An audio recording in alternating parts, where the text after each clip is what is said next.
Alrighty guys, welcome to Networking and Mentorship. This is going to be a great section.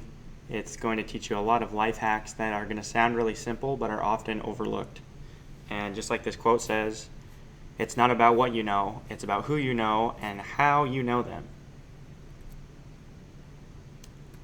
We're just going to review these calls to action, take a glance at these and see where you're at with these.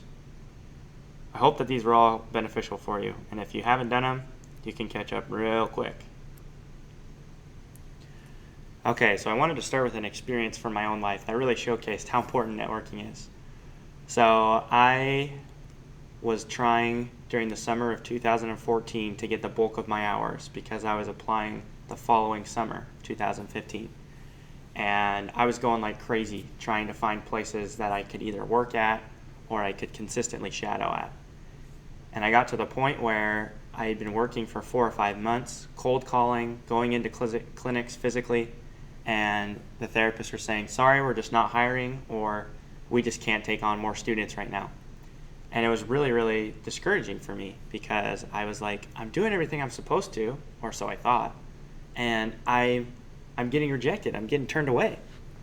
And eventually I went and I talked to a friend of mine who was in my anatomy class, and she told me that her brother-in-law used to be a physical therapy aide at a clinic that was just up the road from where I lived. And she said, would you like me to get you in touch with him? So I went and I talked to him, and it was really funny because I was already going to church with him, but he didn't know that I was going into physical therapy, and I had no idea that he was already really well invested in this community. He'd worked at this clinic for 3 years. So we had a ton of great relationships. He made a couple phone calls and he was able to get me a job.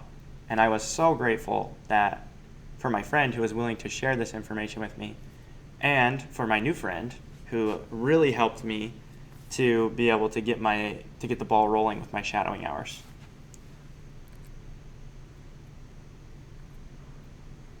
So you may be asking yourself, where do I start? Where can I begin building my network? And trying to figure out where can I go talk to therapists and be able to have a mentor in the future. Start with your friends and family. My experience is a perfect example of this, that people that might be right under your nose who would be great resources, you may be overlooking them because you just think, oh, well, that's too obvious. There's no way that it could be that easy. But in a very polite and kind and respectful way, ask some people that are close to you, do you know any PTs? And go from there. Reach out to the academic counselor that you're going to go meet with. You can ask them, do you know of any PTs, or do you know of any people who can help me find some PTs that I can go shadow? This next one is very near and dear to my heart because as the Physical and Occupational Therapy Club, we prided ourselves on being able to reach out to people who didn't know what they were doing and to give them specific clinics that they could go to immediately to start shadowing.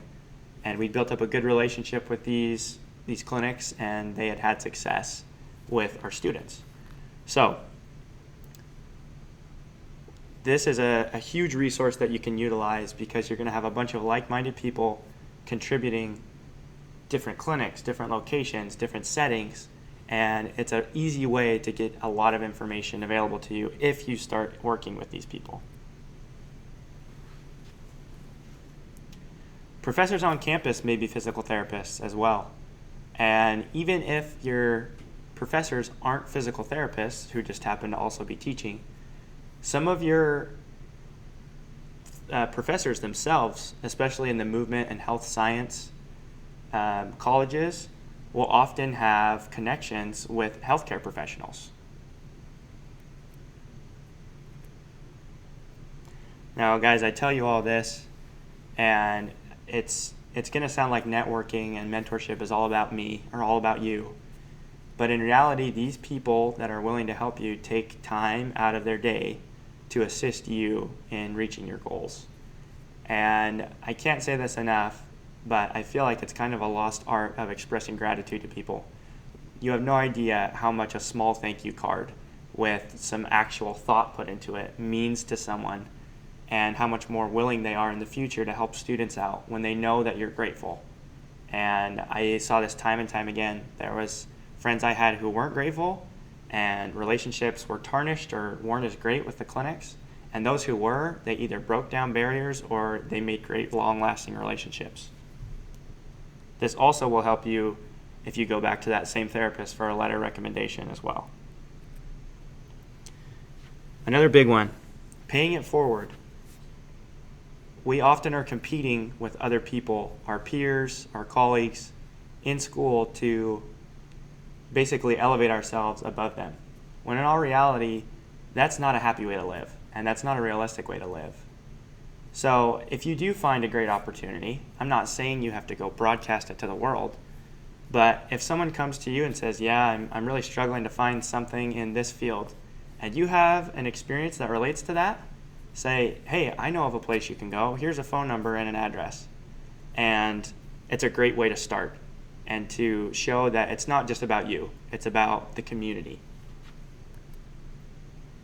So here are some calls to action that we're going to work on for this section. Asking family and friends about their connections. Searching for university-sponsored clubs. If you can't find one, start your own. Now, some easy ways you can look for this. Most schools have a club-sponsored page that will list all the clubs on campus. An even easier way to do this is go on Facebook and search whatever your university is, and then a pre-physical therapy club. And you'll be surprised. I'm sure there's already something there. If there isn't one, be proactive and create one, because I'm sure you're not the only person interested in physical therapy at your school. This will also look great from a leadership standpoint and on your application. So you can identify faculty. And again, how are you going to do this? Go look at these different colleges and say, okay, I'm going to look and see if there's anything that says PT or DPT next to their credentials.